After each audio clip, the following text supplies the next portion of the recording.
Continuing with our discussion of documentary photography and the neighborhood, we will now look at the work of Bill Owens. Now, Owens, I think, is interesting because the neighborhood he photographed was kind of the diametric opposite of DeCarava and Harlem. He photographed suburbia. Now, Owens lived in San Francisco, and for a long time he worked for a newspaper there. And if you've ever been to San Francisco, very interesting town, lots of character. Then he got transferred out to one of the new suburbs. This is back in the late 60s. And, well, he was a bit upset by this because, well, again, San Francisco is a very nice place to be. And now he's out to one of these cookie cutter suburbs, not unlike a lot of the suburbs out around Chicago here. But after a while, he came to realize that there was a whole phenomenon going here. This was when the suburbs were actually first popping up. Now, a little history. After World War II, you had the baby boom. The soldiers that came home from the war had put off having families for 5-6 years. And now, there was an economic boom going on. All these people started having families. And the population really started to go up. So a lot of these people decided to try to make for a better life by moving out of the cities and into the suburbs that were springing up almost like wildfire around the cities. Now this picture shows a happy suburban couple here at their house. Now something you don't see in the slides here, but if you look at his website, which I'll put a link up for, another part of the assignment here, he would include text with each of these photographs, and the text was from interviews that he did with these people. For instance, this picture says, "On the weekends, we get it together. My wife makes a salad and I barbecue." And here we have the prototypical all-American couple family here. You've got a husband, wife, kid, your suburban house, the supercar, American dream, right? Well, the caption to this one is interesting, though, because what he says is, this is not what we really wanted. We want a nice place out in the country. So why not go to the country? Well, no jobs there, for one thing.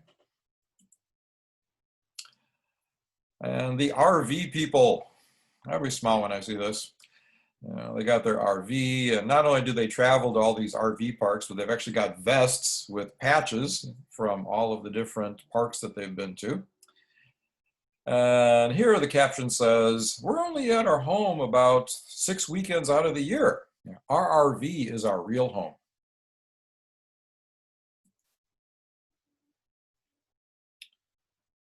Now, one way to look at documentary is that it's about information. And all kinds of stuff going on in this photo. The caption of this one says, "You can buy grass in big rolls and roll it out in an afternoon, and then you have a perfect lawn." Let's examine that, the idea of the perfect lawn. Now, something that's not spoken about directly in the book is that a lot of the growth of suburbia was from white flight. It was from people leaving the inner city with changing neighborhoods and escaping this out to the suburbs. This is also during the 60s when there was lots of rioting going on.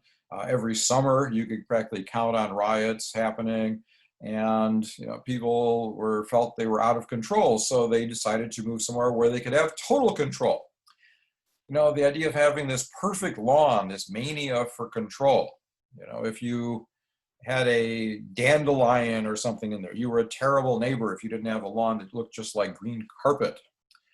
Another thing, a lot of people that moved out to the suburbs were really tapped out. They were working class people and saved every dime they had, to put the down payment onto the house, which didn't leave much for much else.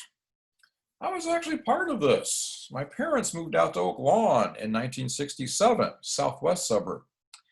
And I remember the block, which a year before had no houses at all. We went out to look at the lot, and it was just prairie. They'd put in the streets, but there was nothing there. So within that year, all these houses sprung up. And there were several houses on the block that didn't have a lawn for the first year or two. And they literally could not afford to put in a lawn. Every penny they had was going into the house payment. Now, house payments stay the same. After a year or two, you start getting some raises from the boss. They started to get ahead, and then they finally put in a lawn. But you know, both the fact that people are really reaching to make this upper middle class status, and also the escape from the city is apparent in this picture here. This is another example of what I was just talking about. So he's got two pictures in the book. This is the left-hand page. And people here say that when we moved into our new home, we didn't want to furnish it with junkyard antique. We wanted to save and get nice new furniture. And the next picture is a year later. Here's the same couple. And they bought a polyester sofa, polyester chair, polyester Christmas tree, polyester clothes. I don't know, the junkyard antique might have been a little more interesting, but this is, what the suburbs are about. And then he'll throw you a curve. He'll actually kind of get away from the stereotype of the suburbs and sort of something you don't quite expect. This couple here, posing in front of avant-garde painting, kind of conceptual artwork back there, they say that we like the suburbs because you can adopt the mask of suburbia. People see you, but they don't know what you do. And the freeway. Now, why does he photograph the freeway? Well, the freeway made suburbia possible. Caption to this says, you could hop on the I-10 and be downtown in 15 minutes. And this is not a minor thing. Before the interstate system was created in the late 50s and the 60s, everything was rural routes. If you wanted to get from Oakton to downtown, you took Milwaukee Avenue. Imagine how long that will take you, and especially if it was during rush hour. The interstates made it possible for people to move out to the suburbs and still keep their jobs downtown. And back then, most jobs were still downtown. Yeah, this photo, oh, the place is a mess. The dishes are piling up in the sink, paperwork all over the place. And the woman here says, how can I worry about the dishes when there are children dying in Vietnam?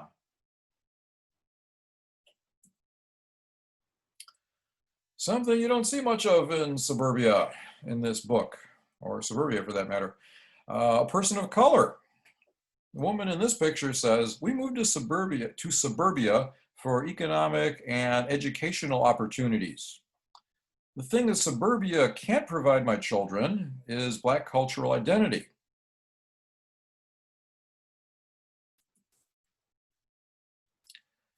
This picture simply says Monday, Tuesday, Wednesday, Thursday, and on Friday, I get my hair done.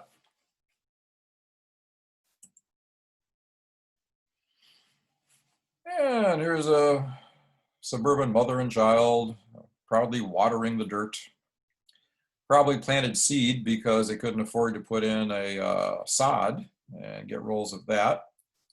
I like the way the woman is bravely smiling for the camera. The kid is like a lot more skeptical looking.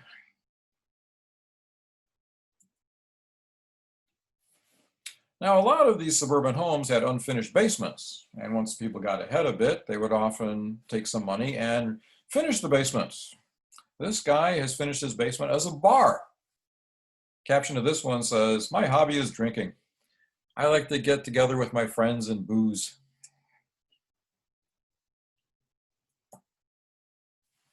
Refrigerator, packed to the gills. So the land of plenty, the idea of not wanting for anything.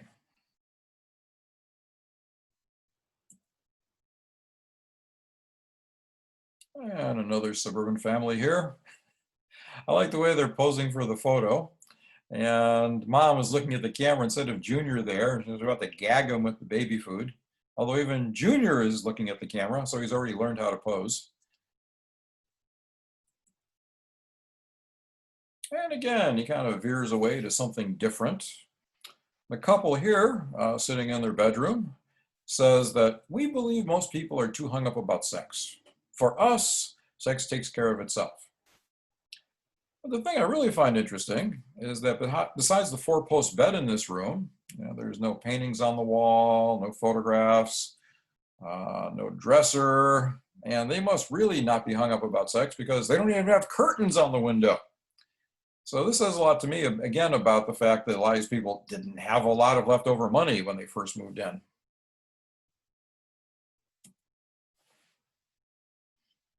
Okay, quick.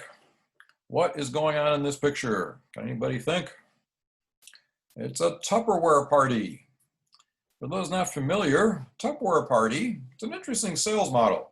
Rather than having product in a store, they hire people to put on parties and then invite all their friends over and then do a little spiel and tell them, how wonderful Tupperware is and how they should buy tons of it. So that's what's going on here. The one on the right is doing her shtick, and the other women are trying to look attentive, as she tells them about the wonders of Tupperware.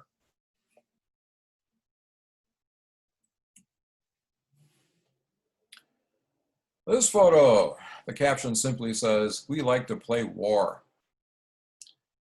So a couple of kids with camouflage fedoras, some toy guns, a really huge dog. But the thing that strikes me about this photo is how bleak the neighborhood looks. If you look here, and this was very true of suburbs back then, even if there was forests, they would knock down all the trees, bulldoze everything flat, put up the houses, and then put little poodle trees up, little evergreens here and there. And one of the things that makes a neighborhood nice is trees. Big old trees looming over everything, giving you shade, giving some character to the neighborhood. Now today, when there's development going on, many municipalities have passed laws that you can only take down the trees where the lot itself is.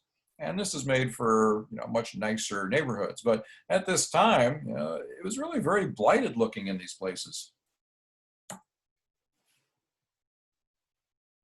Future NRA member here, little Johnny and his big wheel and his toy rifle. Caption's interesting on this one. It says that, "I don't think Johnny's playing with guns will hurt him. He already wants to become a policeman."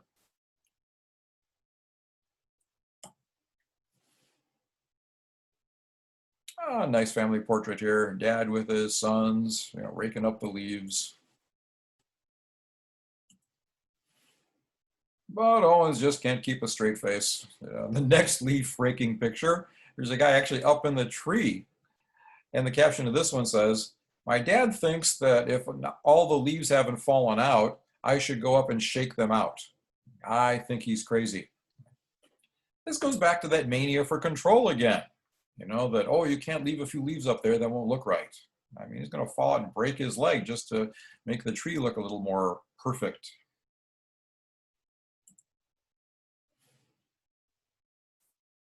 House party, a little different than the one we saw in DeCarava's work. Couple on the left, interesting. Got the polyester stretch clothing, the insanely short miniskirt dress, all 1960s, 70s stuff. A couple here says, "We like to party and get down. It's a wild party and we're having a great time." I don't know, doesn't look all that wild to me, but by suburban standards maybe.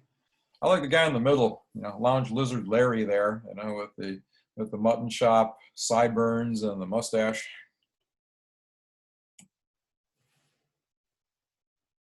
And the block party, a suburban staple. This one's helped out by the fact that they got a little cul-de-sac, so they don't have to worry about blocking off traffic. Got the picnic tables and the umbrellas. Now you can see Owens is thinking here. Instead of just shooting at ground level, he decides to get a more overall view. He gets up in one of the houses. You can see the driveway here in the bottom of the house that he's in.